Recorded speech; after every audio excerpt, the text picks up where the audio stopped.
Alors donc avant tout, il faut bien resituer le contexte. L'objectif de telle prise en charge, c'est de diminuer la mortalité et le handicap à terme des patients. On va diviser en fait la prise en charge de ces patients en trois parties.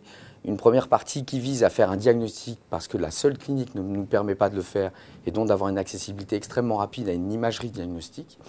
Une deuxième partie que je vais développer, une deuxième partie qui va être une hospitalisation à proprement parler de la phase aiguë de cet AVC, et une troisième partie qui va être, dans les suites de cette hospitalisation, tout un ensemble de prises en charge qui va se poursuivre tout au long de la prise en charge du patient. Donc dans cette première partie d'accessibilité à l'imagerie, en fait, plusieurs moyens, une information nécessaire auprès d'un patient et l'entrée du patient dans une filière organisée dont le but est d'obtenir cette imagerie.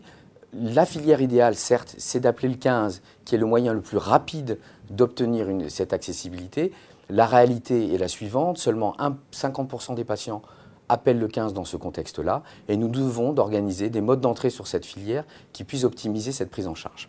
Sur la deuxième partie de la phase d'hospitalisation à proprement parler, le but du jeu est de prévenir bien évidemment les complications, et notamment un topic fort qui est lié aux pneumopathies de déglutition liées aux troubles de déglutition et dans ce contexte de pneumopathie. La deuxième chose, c'est de bien sûr prévenir les récidives et d'optimiser l'orientation à l'issue de cette phase d'hospitalisation en phase aiguë des patients vers un centre adapté pour leur proposer une rééducation adaptée quand ils le nécessitent.